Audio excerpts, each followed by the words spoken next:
도화살을 잘 발현하는 명주님들은 남들은 느끼지 못하는 신기한 경험들을 하실 건데요. 장사가 되지 않는 식당에 들어갔는데 그날만큼은 갑자기 맛집이 되어 북적거리기 시작하죠. 혹은 나는 그저 친절과 배려를 건넸을 뿐인데 어느 순간 예기치 못한 고백 공격을 받거나요. 또 회사를 다니는데 그냥 나는 내 일을 되게 열심히 하는 거였는데 누군가는 나를 시기하고 음해하기도 하죠. 이건 왜 그럴까요? 이게 바로 숨긴다고 숨겨지지 않는 도화의 기운, 꽃향기예요. 그게 사람을 잡아끄는 매력이 되는 거죠. 그래서 누군가는 가끔 이런 얘기를 합니다. 도화 중에서 최고는 골랑도화다. 아니다, 나체도화다. 그것도 아니다. 월장도화만 인정해야 한다. 라든지요. 근데 제가 임상을 해보니까 도화가 없는데도 불구하고 엄청난 매력을 가지고 있고 어마어마한 인기를 구가하는 사람들이 있어요. 그래서 저는 이렇게 생각합니다. 도화라는 것은 타고나서 가지고 있는 기운만이 아니라 흐르는 운에서 만나도 충분히 강하게 발현될 수 있다는 것이죠. 그 이유가 뭔지 제가 오늘 별해 드리겠습니다. 무채색 담벼락 아래 해가 뜨듯 꽃이 피고 붉은 벽돌 틈새마다. 안녕하세요. 색다른 시선의 사주팔자 별해당의 공리입니다. 오늘은 도화살에 대해 풀어볼까 하는데요. 예전에 설명했던 자오묘유, 왕지의 존재를 넘어선 발현도화와 잠재도화를 구분해 보려 합니다. 누군가는 진도화, 가도화라 해서 진짜 도화냐, 가짜 도화냐라고 구분하는데 저는 이 문법에 선뜻 동의하긴 어렵습니다. 명리에는 진짜가 아니면 가짜라는 이분법이 존재하지 않거든요. 그러니 오늘은 발현되는 도화와 잠재된 도화라는 표현으로 풀어보겠습니다. 아주 간단한 내용이니 명주님들의 만세력을 펼쳐놓고 확인해 보시기 바랍니다. 그럼 오늘도 바로 시작하겠습니다. 구독과 좋아요, 하이프까지 부탁드립니다.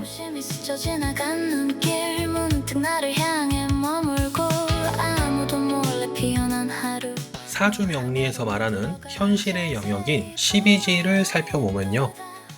임목부터 시작해 축토까지 12개의 기운으로 나눌 수 있습니다. 여기서 다시 계절까지 구분해보면 임묘지는 봄, 사오미는 여름, 신유술은 가을, 그리고 해자축은 겨울이죠.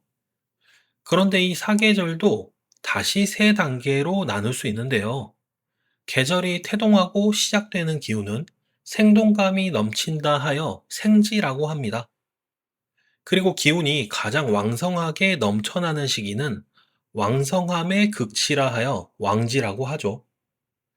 마지막으로 넘쳐났던 기운이 서서히 가라앉는 시기, 정리되고 저장되는 시기를 고지라고 합니다. 즉, 모든 계절은 생왕고의 흐름을 가지고 있는 셈이죠. 그런데 여기서 흥미로운 것은 이 생왕고의 흐름을 신살과 연결해 보면 생지는 모두 역마의 기운을, 왕지는 모두 도화의 기운을, 고지는 모두 화계의 기운을 가지고 있다는 점입니다. 그래서 우리는 흔히 나도 역마나 도화, 화계가 있다고 하는 거죠. 여기까지는 아마 많은 명주님들께서 이미 알고 있는 내용일 겁니다. 그런데 여기서 언제나처럼 한 발자국 더 들어가 보면 다른 세계가 보이기 시작합니다. 사실 앞서 이야기했던 역마와 도화, 그리고 화계는 모두 잠재된 기운이 아닐까? 그래서 실제 발현되기 위해서는 다른 조건이 필요한 게 아닐까? 라는 거죠. 왜냐하면 명리의 고전 자평진전에는 이런 구절이 나옵니다. 명중희기 수간지구유 이간주 해석해보면 천간은 동안이 스스로 움직인다 하는데 지지는 정한이 고요하여 균형과 조화에 따라 희기가 다르다라고요. 그래서 이 움직임은 지지간의 조합에서 나오는 영역, 바로 12신사를 봐야 하는 것이죠. 그곳에는 잠재가 아닌 현실로 발현되는 도화와 역마, 화계의 영역이 존재하거든요. 사주명리에서 말하는 12운성은 일간을 기준하여 생육관, 건왕쇠로 이어지는 12개의 기운으로 인간의 생로병사를 의미하는데요.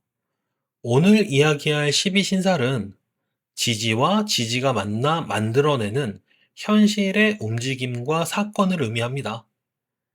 현실의 영역인 지지에서 기운 간의 관계를 보는 거죠. 그래서 고전에서 말하는 12신살의 기준은 년지입니다.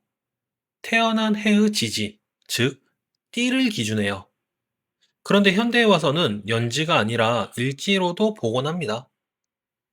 아마도 전통의 영역에서는 집안, 즉 어떠한 가문에서 출생했는지가 신분을 결정짓는 영향력이 컸다면, 지금은 과거의 집안 영향보다는 나 자신의 힘으로 개척하는 것도 가능할 수 있기 때문이라 생각됩니다. 또한 금묘화실론으로 보면 연주부터 시주까지 인생 전반을 4개의 시절로 구분하기도 하기에, 이 별의당 채널에 함께 해주시는 명주님들의 평균 연령을 기준하면 사실 연지보다는 일지에 가깝기도 하니까요. 물론 정통적인 기준은 연지입니다. 다만 현대 실전에서는 일지 또한 활용 가능하다는 거 잊지는 말아주세요.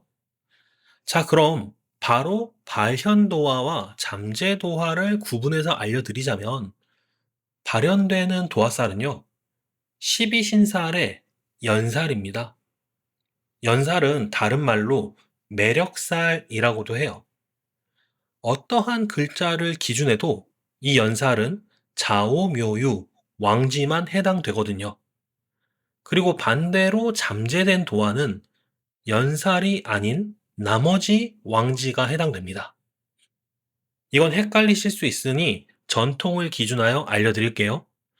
만약 내가 호랑이띠, 말띠, 개띠라면 묘목인 토끼가 발현도화예요. 그리고 내가 만약 뱀띠, 닭띠, 소띠라면 오화인 말이 발현도화입니다.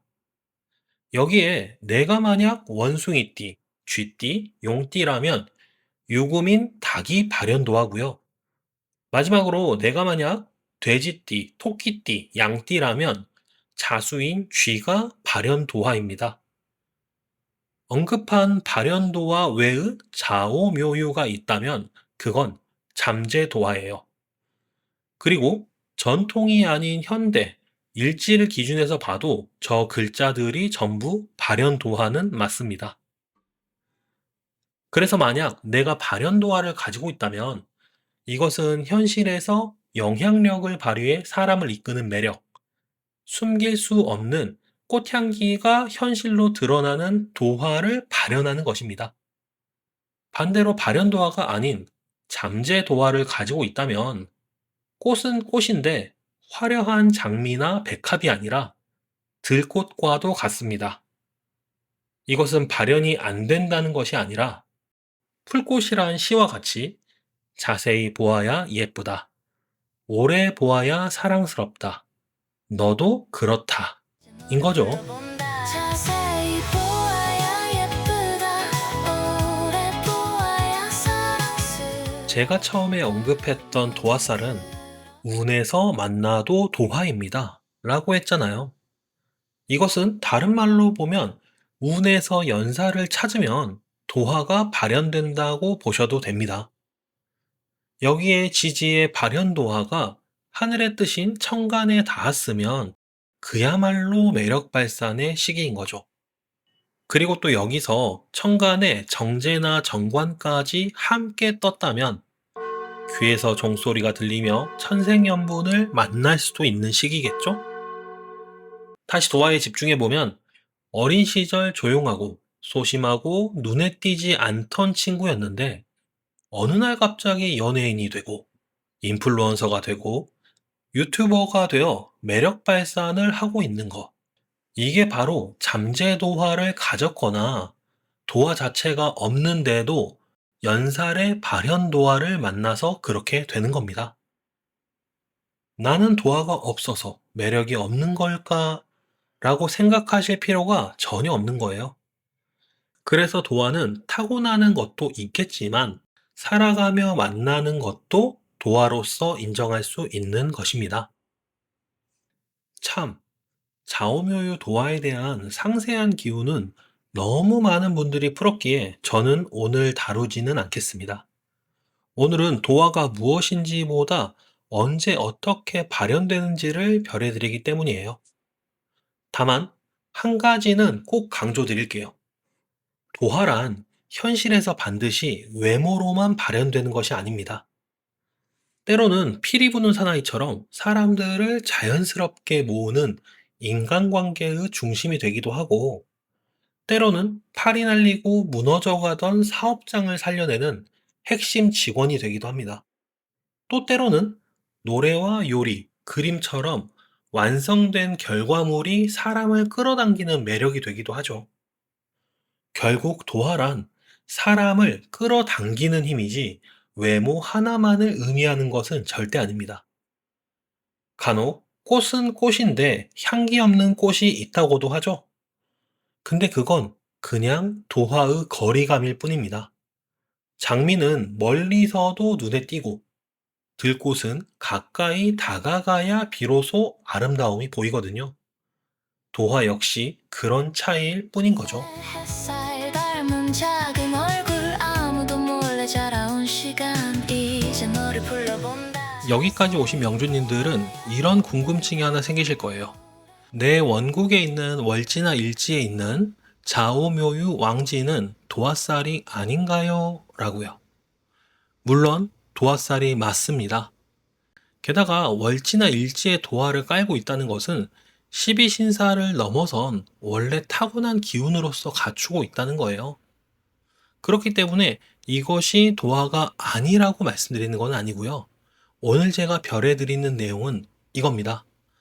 만약 원국에 자오묘유 왕지가 없다고 해서 내게 도화살이 없구나 라고 하는 것은 아니라는 겁니다. 그럴 바에는 차라리 흘러가는 운에서 자오묘유 연살이 앉아있는 때를 체크하는 것이 맞다는 거죠. 실제로 연예인들 임상을 해보면 배우나 방송인들에 비해 아이돌에서 도화의 발현이 되게 많기는 해요. 반면에 배우나 예술인들 같은 경우에는 도화가 없는 경우도 허다하거나 잠재 도화가 가지고 있는 경우도 많습니다.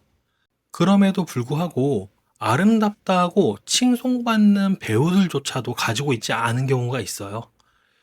근데 그분들은 어디서 그렇게 강한 매력, 어디서 그렇게 큰 인기를 구가하는 걸까요? 이거는 원국만으로는 해소할 수 없는 무언가가 있다는 것이죠. 때문에 처음에 말씀드렸듯 골랑도와 나체도와 월장도와 도삽도와 이런 식으로 세세한 도화살의 이름을 찾아볼 것이 아니라 지나가는 운에서 연살을 체크하는 것이 가장 좋습니다. 어쩌면 천간에 정제와 정관이 뜨는 시기, 지지에서 자오묘유 연살을 만나 도화가 발현이 됐을 때, 그때가 명주님들 인생에서 가장 빛나는 웨딩마치가 시작되는 순간일 수도 있거든요. 그럼 지금까지 색다른 시선의 사주팔자 별의당의 공이었습니다. 감사합니다. 자세히 보아야 예쁘다 오래 보아야 사랑스럽다 너도 그렇다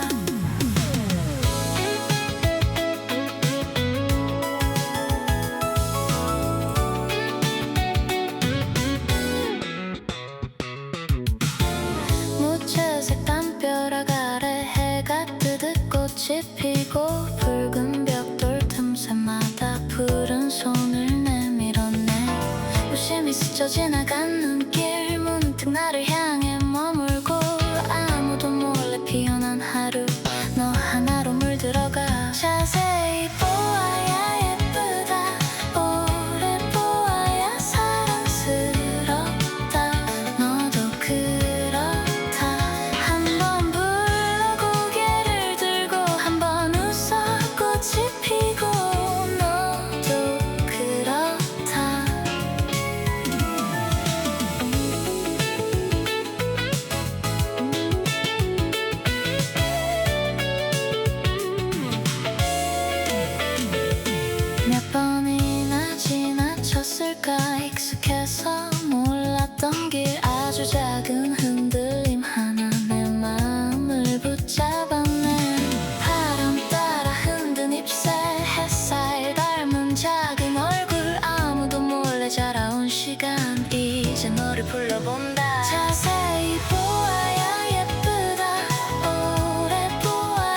아무래도 늘 그 자리를 지켜